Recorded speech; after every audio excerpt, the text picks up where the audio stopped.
क्या आपका बिजनेस भी एक ही प्रोडक्ट के अराउंड चल रहा है एंड आप एक्सपैंड नहीं कर पा रहे, या अपने आप प्रोडक्ट लॉन्च करते भी है तो वो चलता नहीं है? ऐसे में अम्ब्रेला ब्रांडिंग किस तरह से आपकी हेल्प कर सकता है, और इन जनरल अम्ब्रेला ब्रांडिंग का कॉन्सेप्ट क्या है, आइए जानते हैं इस वीडियो में।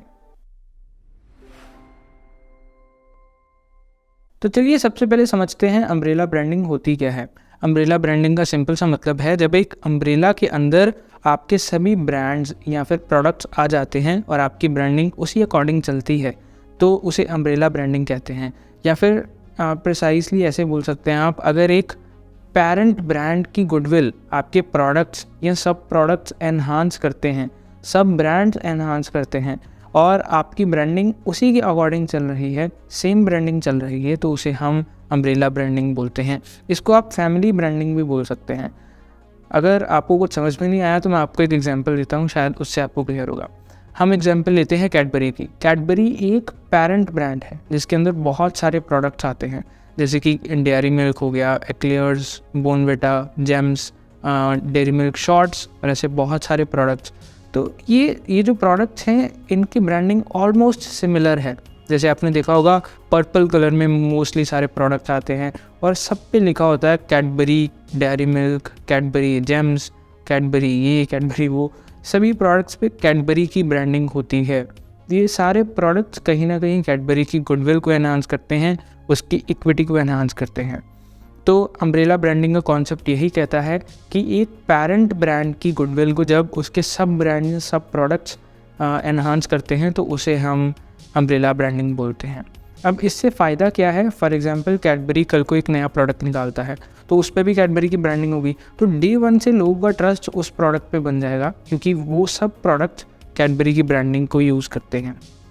इन कंपैरिजन अगर कैडबरी बिना अपनी ब्रांडिंग के कोई प्रोडक्ट निकालता है तो उस पर ट्रस्ट कम होगा, बट उसकी ब्रांडिंग के साथ में जो प्रोडक्ट आएगा उस पर ट्रस्ट हमेशा यूज़र्स का ज़्यादा होगा और उसकी सेल्स भी ज़्यादा होगी। हो सकता है अब आपके दिमाग में क्वेश्चन आ रहा हो कि मोस्टली ब्रांड इसी तरह से तो काम करते हैं, इसमें नई बात क्या है? बट बहुत सारे ब्रांड्स हैं जो ऐसे काम नहीं करते हैं। अब मैं आपको एग्जांपल दूंगा तो आपको समझ में आएगा। जैसे एक कंपनी है प्रॉक्टर एंड गैम्बल, आपने नाम सुना होगा, काफ़ी बड़ी कंपनी है। इसके जब मैं आपको प्रोडक्ट बताऊंगा तो आपको पता चलेगा अच्छा ये इनके प्रोडक्ट हैं, बट हम तो समझते थे इंडिविजुअल प्रोडक्ट है। जैसे कि इनके प्रोडक्ट हैं पैंटीन, ओरल बी, जिलेट और विक्स वेपोरब, ऐसे बहुत सारे प्रोडक्ट्स हैं इनके। मेजर प्रोडक्ट्स जो आपको लगता था कि ये तो इंडिविजुअल प्रोडक्ट्स हैं, ये तो कंपनीज हैं, बट एक्चुअल में एक पेरेंट कंपनी है जो इन सब प्रोडक्ट्स को ऑन करती है और बनाती है।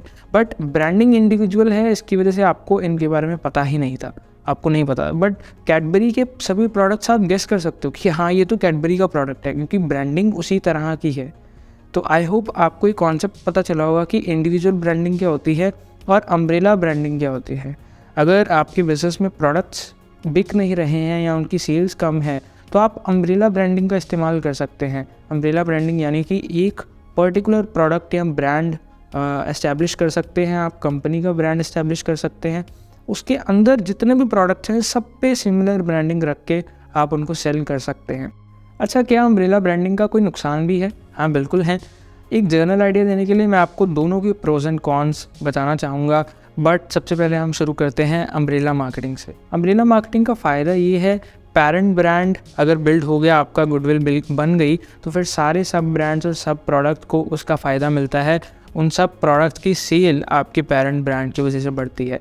बट इसका नुकसान भी यही है कि आपके पेरेंट ब्रांड की अगर गुडविल कम हुई किसी वजह से तो आपकी सभी प्रोडक्ट्स की सेल पे डायरेक्टली असर पड़ता ही है।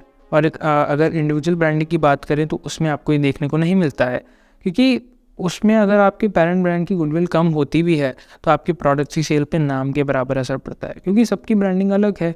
और इसका एक लिमिटेशन, नुकसान कुछ भी आप कह सकते हैं, वो ये है कि आपको इसमें पैसा बहुत ज़्यादा चाहिए, क्योंकि हर ब्रांड की हर प्रोडक्ट की आपको अलग से ब्रांडिंग करनी है, मार्केटिंग करनी है, तो आपको ऑफ कोर्स पैसा तो चाहिए ही। तो ये इसका एक लिमिटेशन है। मेरी रिकमेंडेशन आपको ये रहेगी, अगर आपके पास में बहुत ज़्यादा फंडिंग नहीं है, बहुत ज़्यादा पैसे नहीं हैं, तो आप शुरू में अम्ब्रेला ब्रांडिंग का ज़रूर इस्तेमाल करिए, काफ़ी आपके लिए हेल्पफुल होगा। अब इसमें आपको करना ये है, अपने सभी प्रोडक्ट्स को एक बार के लिए साइडलाइन करिए जो इंडिविजुअली ब्रांडेड हैं, और अपनी कंपनी का एक पेरेंट ब्रांड बिल्ड करने की कोशिश करिए, क्योंकि अगर वो हो गया फिर आपके सारे प्रोडक्ट्स अपने आप देखेंगे उनकी सेल्स बढ़नी शुरू हो जाएगी। जैसे ही आप अपनी कंपनी का एक ब्रांड बना लेते हैं, पेरेंट ब्रांड बिल्ड करते हैं, उसके बाद आपको अपने सारे प्रोडक्ट को ब्रांड करना है या फिर उनकी पैकेजिंग बदलना है। पैकेजिंग आपको अपने पेरेंट ब्रांड की पैकेजिंग से या ब्रांडिंग से अलाइन करके रखना है, क्योंकि तभी लोग उसको उससे एसोशिएट कर पाएंगे। तो आई होप आपको ये समझ में आ रहा है। एंड अभी मैं आपको एक और कॉन्सेप्ट से रूबरू कराऊंगा जिसमें अम्ब्रेला मार्केटिंग की एक और लेयर को हम टच कर पाएंगे और इससे आप काफ़ी अच्छे से रिलेट कर पाएंगे। तो चलिए उसके बारे में बात करते हैं। ये एक अलग तरह की अम्ब्रेला ब्रांडिंग है। इसके अंदर पेरेंट ब्रांड किसी कंपनी के साथ एसोसिएटेड नहीं है, बल्कि एक पर्सन की पर्सनल ब्रांडिंग के साथ एसोसिएटेड है। फॉर एग्जांपल, इसका सबसे अच्छा एग्जांपल मैं आपको दे सकता हूँ। जैसे आप लोग मुझे जानते हैं फॉर एग्जांपल, तो अगर मैं कोई प्रोडक्ट मार्केट में कल को लॉन्च करूँगा तो वो मेरी ब्रांडिंग और मेरी गुडविल के साथ में मार्केट में जा रहा है, तो ऑब्वियसली उसके सेल्स ज़्यादा होंगे इन कंपैरिजन टू एक नॉर्मल प्रोडक्ट जिसके पीछे कोई पर्सनल ब्रांडिंग एसोसिएटेड नहीं है। तो आई होप आपको ये समझ में आ रहा होगा। एक अच्छा एग्जांपल इसका ये है, जैसे जियो जब लॉन्च हुआ था तो आप सबको पता है वो मुकेश अंबानी ने लॉन्च किया था। तो हाँ, आपको पता है इतना बुरा प्रोडक्ट तो हो नहीं सकता, तो आप सब ने सोचा कि एक बार ट्राई करते हैं। तो इनिशियली उनका यूज़र बेस बहुत स्पाइक हुआ था, क्योंकि सबको पता था कि एक अच्छी पर्सनैलिटी ने इसको लॉन्च किया है, रेनाउंड पर्सनैलिटी ने लॉन्च किया है, एसोसिएटेड है उनसे। सिमिलर केस टाटा नियो के साथ में था। हमको पता है वो रतन टाटा ने लॉन्च किया था, तो उसका यूज़र बेस भी इसी तरह से स्पाइक हुआ था स्टार्टिंग में। तो कहने का मतलब है, अगर आप अपना पर्सनल ब्रांड बनाते हैं सोशल मीडिया पे या फिर ऑफलाइन भी, तो आप उसके साथ अपने प्रोडक्ट को एसोसिएट कर सकते हैं एंड उसकी सेल्स आप देखेंगे किस तरह से बढ़ेगी। पर्सनल ब्रांड बनाना भी उतना ही आसान है जितना एक नॉर्मल ब्रांड बनाना है। अगर आप जानना चाहते हैं ब्रांड कैसे बनाते हैं इन जनरल, तो इसके पावरफुल स्ट्रेटजीज आप इस वीडियो से सीख सकते हैं। मैं मिलूँगा आपसे अगले वीडियो में, तब तक के लिए सीखते रहिए, मुस्कुराते रहिए।